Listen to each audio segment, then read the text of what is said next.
257 হলে আপনি 71-এর তুলনা দেন, কিছু হলে 52, কিছু হলে 47। আরে শয়তান, 24-এর তুলনা দিতে পারো না? কথা তুললে 71, 47, 52 মানে 24-এর কথা বলা লাগবে এখন, কারণ দেশ চলছে 24-এর চেতনা অনুযায়ী। জুলাই ঘোষণাপত্র বের হবে 36শে জুলাই, তখন এমনি যে সংবিধান চলছে এটা বাতিল হয়ে যাবে, ওই সংবিধান থেকে দেশ চলবে। এখন যে চোপ্পমিয়া আছে, চোপ্পমিয়া অটোমেটিক বাতিল হয়ে যাবে, কারণ ওই সংবিধান থেকে তাকে রাষ্ট্রপতি বানানো, ওইটাই তখন থাকবে না। জুলাইয়ের চেতনা দেখে যে জুলাই ঘোষণাপত্র পাঠ হবে 10 তারিখে জুনে, ওইটা থেকে দেশ চলবে। চুপ্পু শেষ। বাকি যারা এতদিন আশায় বুক বেঁধেছিল যে আপা চট করে আসবে আর ফট করে ধরবো, এগুলো শেষ। কারণ যে আশায় ছিলেন যে আর একটা নতুন দল গঠন করব, সে আব্দুল হামিদ ও শয়তান পালিয়েছে। কথা বলছে না কেন? আপনি যে থরে থরে সাজিয়ে চিন্তা ভাবনা করেছিলেন যে যাই হোক এ দেশের লোক তো আর এই ফ্যাসিস্ট, এই সন্ত্রাসী, এই স্বৈরাচারদের মানে না, কি করা যায়? নরমাল যারা হালকা পাতলা আছে তাদেরকে দিয়ে নতুন দল গঠন করে আবার দেশে চালিয়ে দেব, সেইটা আবার হইল না। এই আব্দুল হামিদ, এই অ্যাডভোকেট আব্দুল হামিদ রাষ্ট্রপতি, এর সভাপতি, আর ওইদিকে নারায়ণগঞ্জের সেলিনা হায়াত আইভি এর সেক্রেটারি, এই দিয়ে চেষ্টা চালাচ্ছিল সামনে যে এদেরকে দুইজনকে দিয়ে আমরা চেষ্টা করব যে দেশে আবার আওয়ামী লীগ যেন না। সেটা তো অলরেডি নিষিদ্ধ হয়ে গেছে, একজন পালিয়েছে আর একজন ছেলে এখন মার্ডার মামলার আসামি। সব ভিডিও ফুটেজ আছে। স্বরাষ্ট্রমন্ত্রী আসাদুজ্জামান কামালের সাথে ওই সময় পুলিশের আইসিপি যে ছিল আব্দুল্লাহ মামুন, তার সাথে ভিডিও কি কি কথা হচ্ছে একেবারে দাঁড়িয়ে, সব এখন প্রমাণ হাতে নাতে। আপনি যাবেন কোথায়?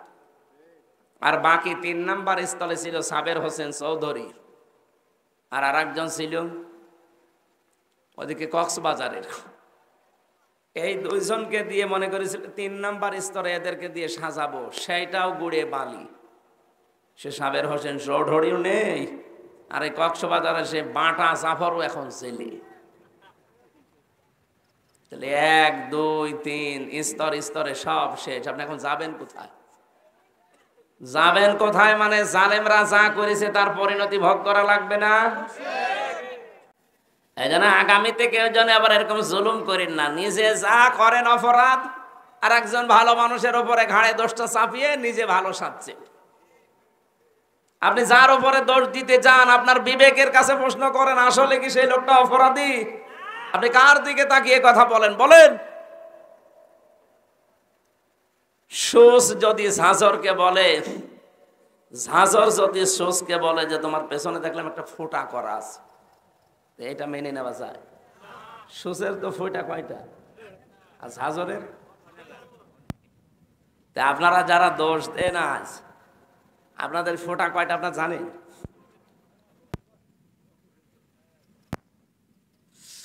রাজবাড়িবাসী 13 বছর মার খাওয়ার পরে যেহেতু শুধুমাত্র একটা অস্ত্র ছিল যে ধৈর্য, এই শেষ, আর কিছু করা যাবে না।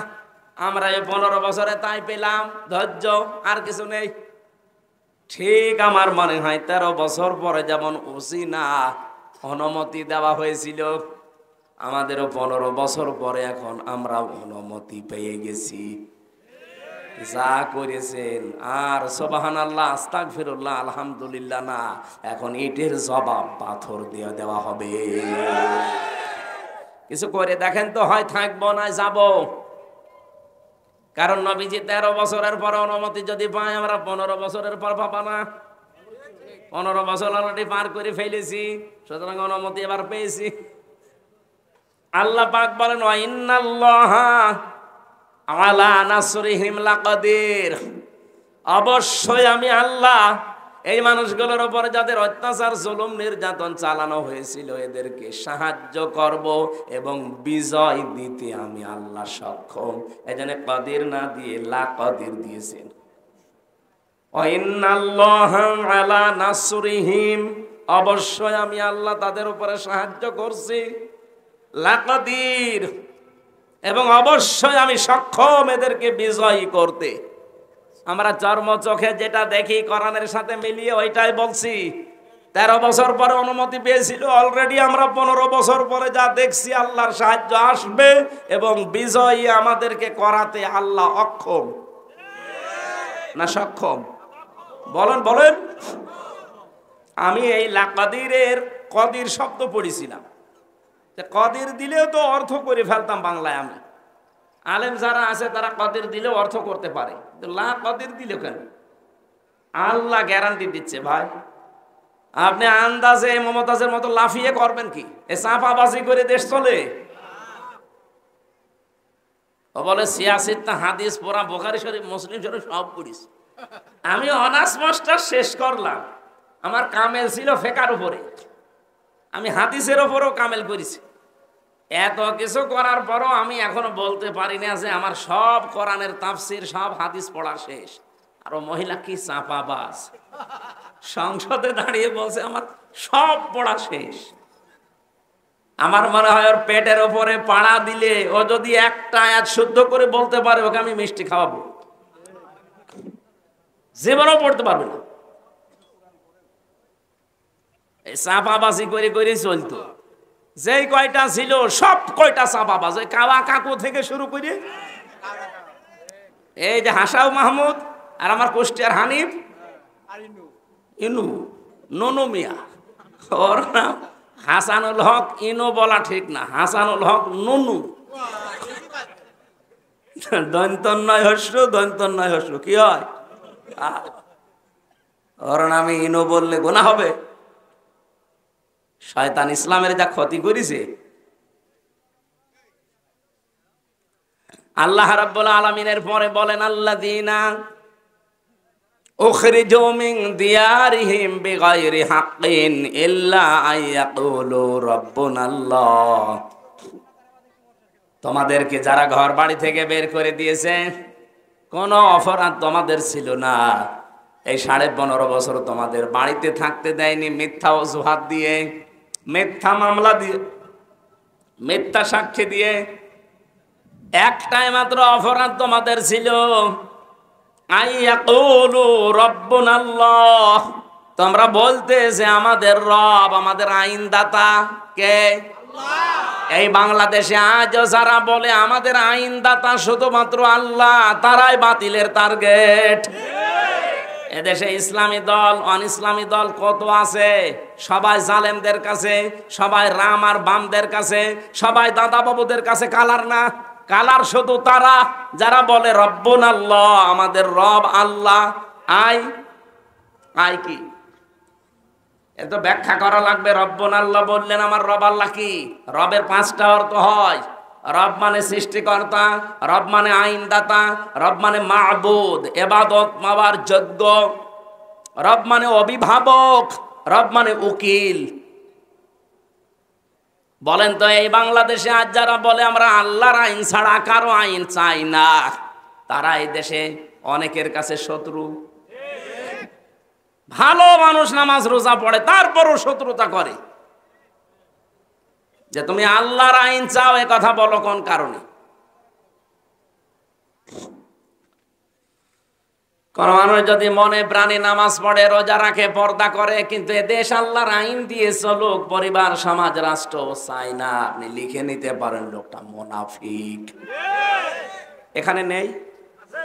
কারা কারা এরকম মনে আছেন যে আল্লাহর আইন দরকার নেই, আমি তো নামাজ পড়ি, রোজা রাখি, আমার বউ পর্দায় থাকে, কিন্তু আল্লাহর আইন দিয়ে একেবারে ইউনিয়ন থেকে সংসদ চলবে আমি চাই না? কারা বলেন তো, হাত তোলেন। একটাও নেই। অথচ আপনি বাস্তবে জায়গা মতো যে কিন্তু অস্বীকার করে বসেন।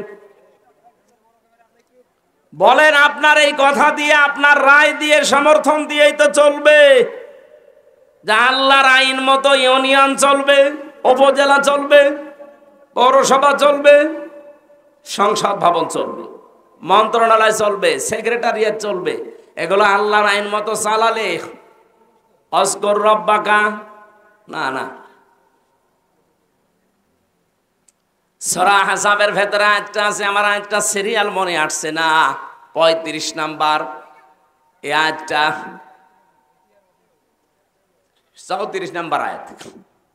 রব্বুল আলামিন বলেন আযকুর মা ইয়াতলা ফি বাইতিল্লাহি হিকমাতুন, হিকমতপূর্ণ কথাগুলো ঘরের ভেতরে তেলাওয়াত করবে যারা, হিকমতপূর্ণ কথা এই পৃথিবীতে সবচাইতে হিকমতপূর্ণ কথা হতে পারে কার? আল্লাহর চাইতে হিকমতে কথা বলা কেউ আছে দুনিয়ায়? আল্লাহর যত কথা হিকমতপূর্ণ, আর সব কথা আল্লাহ কোরআনে দিয়েছেন। কি এত হিকমতের সহিত কথাগুলো সাজিয়েছেন, এত সূক্ষ্ম ভাবে। আপনি একটা আয়াত নিয়ে চিন্তা ভাবনা করে যদি পড়ে থাকেন, একটা আয়াতে আপনাকে জান্নাতে নিয়ে চলে যাবে। আল্লাহ বলেন যত রকমের ঘর আছে, ফি বুয়ুতিন, যত রকমের ঘর আছে সব ঘরের ভেতরে আমি আল্লাহর মা ইউতলা আলাইকুম, তাদের উপরে তারা যেন তেলাওয়াত করে আমি আল্লাহর আয়াতগুলো। ফি আয়াতিল্লাহ, তাদের ঘর বলতে এখানে শুধু যে ঘরে থাকি এই ঘর না, তাফসিরে আমি 8টা ঘরের নাম পেয়েছি। আপনি বাংলাদেশেও দেখেন একটা একটা করে ধরে সরে সাজালে 8টা ঘরই আসবে। নিচের ঘর, ইউনিয়নের যে ঘর আছে, যেখানে তো ইউনিয়নবাসী তাদের কথাবার্তা নিয়ে সেখানে উপস্থাপন করে, ইউনিয়ন পরিষদে ঘর আছে না? এরপরে আপনি উপজেলা পরিষদে ঘর পাবেন, এরপরে আদালতে ঘর পাবেন জেলা শহরে। আদালতের ঘর আবার 2টা জেলায়, একটা হচ্ছে ম্যাজিস্ট্রেট কোর্ট আর একটা জজ কোর্ট। ম্যাজিস্ট্রেট কোর্টের জন্য আলাদা ঘর নেই, জজ কোর্টের জন্য কথা বলছেন আমার। আপনি নিজের ব্যক্তিগত ঘর, ইউনিয়নের ঘর, উপজেলার ঘর, আদালতের ঘর। আদালতে তো 2 প্রকার বললাম। এরপর পৌরসভার ঘর, এরপরে মন্ত্রণালয়ের ঘর। প্রত্যেকটা মন্ত্রীর আলাদা আলাদা বিভাগ আছে, ঘর আছে। এরপরে সর্বোচ্চ ঘরের নাম হচ্ছে সংসদ। এটাও ঘর না? এই 8টা ঘরে যদি আল্লাহর আয়াতগুলো তেলাওয়াত হতো সকাল সন্ধ্যা, আর ওই আয়াতের উপরে যদি মেসেজ করি আমরা চলতে পারতাম, এই বাংলাদেশটাও মিনি জান্নাত হয়ে যেত। আল্লাহ পাক এইটা জানিয়েছেন, আলাউলা দাফউল্লাহিন নাসা বিবাযিহিম বাযিন লাহুদ্দিমাতি সাওয়ামিউ ওয়া বিয়াউ ওয়া সালাওয়াতু ওয়া মাসাজিদু ইযকারু ফিহাস মুল্লাহি কাসীরা। এখানে বাংলা অর্থ শুনলে আপনি মনে করবেন আয়াত ভুল, আমিও মনে করেছিলাম, কিন্তু স্পেশাল কিছু অর্থ এখান থেকে বের করা লাগবে। ওয়ালাউলা দাফউল্লাহ, আল্লাহ যদি নিজে দাফা না করতেন, দাফা মানে প্রতিহত করা, ধ্বংস করা না, প্রতিহত করা, বাধার সৃষ্টি করা অথবা প্রতিবন্ধকতা সৃষ্টি করা, এরকম অর্থ হয় দাফা লাহুদ্দিমাতের। তাহলে ধ্বংস হয়ে যেত, শেষ হয়ে যেত। আল্লাহ যদি নিজে এটাকে প্রতিহত না করতেন, আল্লাহ যদি ভালো দিয়ে মন্দকে চাপা না দিতেন, অথবা ভালো দিয়ে মন্দের উপরে বিজয় না করতেন। 1 নম্বরের নাম দিয়েছিল মানুষের ভেতরে একে অন্যের দ্বারা যদি আমার আল্লাহ দাফা করে না রাখতেন, দমন করে না রাখতেন, নিচু করে না রাখতেন, দাবিয়ে না রাখতেন, কি হতো জানো? লাহুদ্দিমাত সাওয়ামিউ, সওমায়ের বহুবচন সাওয়ামি। এটা সংসার বিরাগী যারা এই বাংলাদেশে লালনের ফকিরের মাজারে যারা থাকে, চট্টগ্রামের মাছ ভান্ডারের মাজারে যারা পড়ে আছে, 8 রশির মাজারে যারা পড়ে আছে, মাজার কেন্দ্রিক জীবন যাপন যাদের, এরা আমরা মনে করি এরা সংসার বিরাগী, সংসার ত্যাগী। আল্লাহ বলেন এরা যেভাবে আল্লাহকে ডাকাডাকি করে, হ্যাঁ ওদের পদ্ধতি ভুল হতে পারে, ডাকে তো। ওরা যেখানে বসে বসে ডাকে, আপনি লালনের মাজারে যান, যখন ওদের অনুষ্ঠান চলে, চুল একবার সামনে যায় একবার পেছনে যায়, কি জিকির। যদিও আল্লাহর নামের সাথে অন্য কাউকে ডেকে তারা শিরিক করে ফেলে, কিন্তু জিকির তো করছে। যার জিকির করুক, জিকির তো করছে সওয়াবের নিয়তেই, ভালোর নিয়তেই। আল্লাহ বলেন আমি এই সংসার বিরাগীদের ইবাদত খানা ওয়া বিয়াউন, বিয়াউনের বহুবচন বিয়াউন, এটার বাংলা অর্থ গির্জা। গির্জার সমূহ রাখতাম না। সলাওয়াতুন খ্রিস্টানদের যে সমস্ত উপাসনালয় আছে ওই সমস্ত গুলো রাখতাম না। মাসাজিদু আল্লাহর ঘর, মসজিদের বহু বচন মসজিদ, মাসাজিদ, মসজিদও থাকতো না। ইজকারু ফিহা ইসমুল্লাহি কাসীরা, যেখানে আল্লাহর উচ্চারণ গুলো বেশি বেশি হয়, আল্লাহর নামের উচ্চারণ যেখানে বেশি বেশি করা হয়ে থাকে ওই জায়গাগুলো ঠিক থাকতো না, নষ্ট হয়ে যেত, ধ্বংস হয়ে যেত। যদি আল্লাহ এক পক্ষ থেকে আর এক পক্ষকে দাফন করে না দিতেন, দমিয়ে না রাখতেন, নিচু করে না রাখতেন। এর বাংলা অর্থ হচ্ছে, যদি আল্লাহ ভালোর দ্বারা মন্দকে মাঝে মাঝে আঘাত না দিতেন তাহলে এই উপাসনালয়গুলো একটাও ঠিক থাকতো না। এই জন্য মাঝে মাঝে আল্লাহ পৃথিবীকে গরম করে দেয়। আপনি তামাম দুনিয়ার দিকে এই সিস্টেমটাই পাবেন। অলায়াং সুরান্নাল্লাহু মায়াংসুরু, লামে তাকিদ নুনে সাকিলা, দুইটা গ্যারান্টি আছে আয়াতে।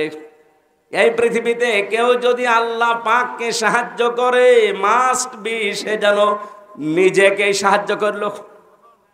মায়াংসুরু হু এহুর মারজা, তার নিজের দিকে। কেউ যদি আল্লাহকে সাহায্য করে সে যেন নিজেকে সাহায্য করলো। প্রশ্ন আসতে পারে, আল্লাহকে পাবো কোথায়? আল্লাহ রাব্বুল আলামিন এই পৃথিবীর সৃষ্টি জগতের ভেতরেই মিশে আছেন। এই জন্য কিয়ামতের ময়দানে আল্লাহ মানুষকে ডাক দিয়ে বলবে, আমি ক্ষুধার্ত ছিলাম, আমাকে খাবার দাওনি। লোকজন বলবে, আল্লাহ তুমি ক্ষুধার্ত হও কি করে? কি করে খাবার দেব তোমারে? রব্বুল আলামিন বলেন, গরিব মানুষ তোমার পাশে গিয়ে খাবার চেয়েছিল, ক্ষুধার্ত, তাকে যদি খাবার দিতে ওটা আমাকেই দেওয়া হতো। এই জন্য আল্লাহকে সাহায্য করা নিজেকে সাহায্যের নামান্তর। এই পৃথিবীতে আজ ক্ষুধা মুক্ত, দারিদ্র মুক্ত এরকম সমাজ, এরকম রাষ্ট্র উপহার দেওয়ার জন্য কাজ করা লাগবে। বাংলাদেশে ক্ষুধা এবং দারিদ্র মুক্ত করার জন্য সবচাইতে বড় বাধা হচ্ছে দুর্নীতি। এক কথা বলছে, এ দেশটা ক্ষুধা এবং দারিদ্র মুক্ত করা সম্ভব যদি শুধুমাত্র দুর্নীতি না হয়। আপনি একটু ভাবতে, একটা শুধু পয়েন্ট বলছি, ভাবতে পারেন। আমি বঙ্গবন্ধু টানেল দিয়ে আসছিলাম, 100 বছরের জন্য টানেলটা বানানো চট্টগ্রামে, মাটির নিচে, পানির নিচ দিয়ে বানানো, সাগরের নিচে। ওর নিচ দিয়ে ওই উপরে হচ্ছে বাঁশখালী, আনোয়ারা থানা, ওদিকে কক্সবাজার চলে গেল, আর এদিকে চট্টগ্রাম এয়ারপোর্ট। আমি নিচ দিয়ে যাবার সময় দেখছিলাম 100 বছরের টার্গেট নিয়ে যেটা বানানো, অলরেডি 1.5 বছরের ভেতরে নিচ দিয়ে ফেটে পানি উঠতেছে। এর জন্য যত বাজেট হয়েছিল সব টাকাগুলো যদি এই জায়গায় কাজে লাগাতো, 1.5 বছরে না 100 বছরের ভেতরে পানি ওঠা সম্ভব ছিল না। এই যে পাবনার উপরে যে ব্রিজটা বানানো দেখেছেন না, পাকশির ব্রিজ, কি দেখেছেন? হার্ড, এটা কোন থানা? রাজবাড়ি, পাংশা। আর ওইটা হচ্ছে কুষ্টিয়া। আর ভেড়া মারার পাশে ওই যে খোকসা, কি পাংশা, পাকশি, পাকশি। ওটা 100 বছর টার্গেট নিয়ে বানানো ছিল ওই সেতুটা, ওই লোহার সেতু। মাঝে মাঝে ওর পাশে দাঁড়ালে আমার মনে হয় লোহা আছে কত। 100 বছরের টার্গেট নিয়ে বানানি, অলরেডি 100 বছর পার হয়ে গেছে, কিছুই হয়নি। তার মানে যেভাবে বানানোর দরকার, যা বাজেট ছিল পুরাটা খরচ করে বানিয়েছিল, এই জন্য টিকে আছে জিনিসটা। আমি একটা গল্প শুনেছিলাম, আমার দাদার এক চাচাতো ভাই ছিল মাথা খারাপ। ও আমার দাদার কাছে বলছে, ভাই আমি পাকশির ব্রিজ দেখতে গিয়েছিলাম, মনে হচ্ছে 100 কেজি লোহায় আছে। কত কেজি? তার মানে ওই 100-র উপর আর গুনতে পারে না। এই জন্য বলছে যে ব্রিজ দেখে আসলাম, মনে হচ্ছে 100 কেজি লোহায় আছে। ওখানে 100 কেজি? তো একটা লোহায় তো 100 কেজি। কত হাজার হাজার মন লোহা দিয়ে বানানো, 100 বছর তার গেট নিয়েছে, কিন্তু 100 পার হয়ে আমার মনে হয় আরো 100 বছর যাবে, কিছুই হবে না। আর বঙ্গবন্ধু টানেল, টানেল তার বলা যাচ্ছে না, টনেল হয়ে গেছে। 1.5 বছরে পানি ওঠা আরম্ভ হয়েছে, এখন রিপেয়ারিং করছে এখন। পদ্মা সেতু নিয়ে কাজটা ভালো হয়েছে। বরিশাল খুলনা বিভাগ আর ঢাকার সাথে ভালো যোগাযোগ ব্যবস্থা হয়েছে। এখন সব রিপোর্ট পাওয়া যাচ্ছে এই সেতুটা যে টাকা দিয়ে বানানো হয়েছে ওই টাকা দিয়ে 4টা সেতু বানানো যায়। একটা সেতুর টাকা নাই শেষ, এখনো 3টা টেকুর সেতুর টাকা কই? সব আল্লাহর ওলিরা পাঠিয়েছে বিদেশে। এই জন্য 8 দিন হয়ে গেল জয় সজীব অজেদ জয় অলরেডি আমেরিকার ভিসা নিয়ে নাগরিকত্ব নিয়ে ওর ফর্ম পর্যন্ত পূরণ করে এখন ওই দেশের নাগরিক। এই দেশে আর ওর না আসলেও চলবে।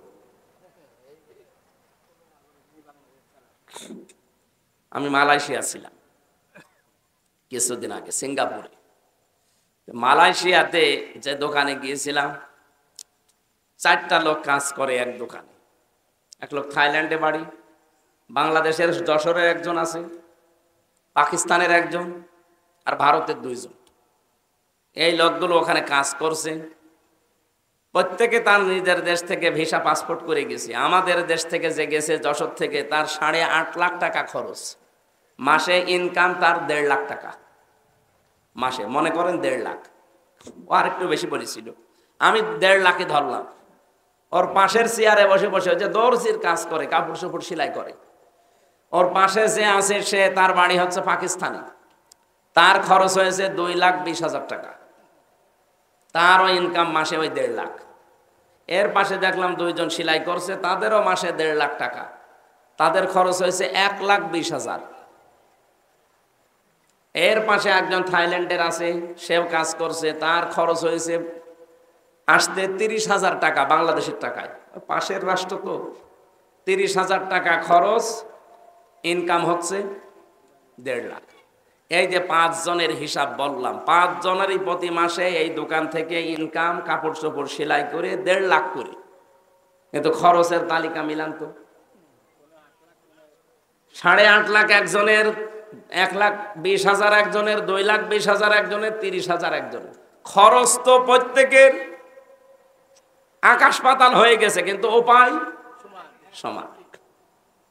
আমি জিজ্ঞাসা করলাম, এই টাকাগুলো, এত টাকা লাগে? ভারত পাকিস্তান আমরা তো পাশাপাশি, থাইল্যান্ড সেটা দূরে আছে, ওটা মেনে নিলাম, ঠিক আছে। কিন্তু পাশাপাশি থাকতে আমাদের কোথায় 8.5 লাখ আর কোথায় 2,20,000, 1,20,000? এত কেন? আমাদের ওই 2,20,000, 1,20,000 হয়ে যায়, তো বাকি টাকা হাসিনার বোন রেহেনা নেয়। আর ওই যে দরবেশ, ওই দাড়িয়ালা দরবেশ সালমান এফ রহমান আর জয়, এই 3 জন মিলে আল্লাহর ওলিরা ভাগ পায়। শুধু মালয়েশিয়া 257টা দেশ আছে বিশ্বে। যত দেশে, যত জায়গায় মানুষ, এই দেশ থেকে প্রায় 1 কোটির উপরে মানুষ থাকে। সব টাকা পয়সা একেবারে চোখ বন্ধ করে থাকলেও তাদের অ্যাকাউন্টে চলে যায়। বলেন সুবহানাল্লাহ। আপনি সুবহানাল্লাহ বলেন। আপনি চিন্তা করতে পারেন? এই জন্য বলছি, দেশটা দাঁড়িয়ে যাবে, কোনো অসুবিধা নেই। এদেশের মানুষ মানুষ নয়, এটা মানব সম্পদ। শুধুমাত্র দুর্নীতি বন্ধ করা লাগবে। এই জন্য আল্লাহকে সাহায্য করা, এখন আল্লাহর আইনগুলো জমিনে কায়েম করার মাধ্যমে, যে আল্লাহর আইনে জমিনে কায়েম করার জন্য চেষ্টা চালাবে, সে যেন লিখে নেয় যে আমি নিজেকেই নিজে সাহায্য করছি। আলা ইয়ানসুরান্নাল্লাহু মা ইয়ানসুরুহু ইন্নাল্লাহা লাকাবিয়্যুন আজিজ। অবশ্যই আমি আল্লাহ লাকাবিয়্যুন আজিজ দিয়েছেন। কাবিয়্যুন আজিজ দিলেও হয়ে যেত, মহাপরিক্রমশালী এবং শক্তিমান। আল্লাযীনা ইম্মাক্কান্নাহুম ফিল আরদি আকামুস সালাহ। বৃষ্টি জোরে চলছে নাকি?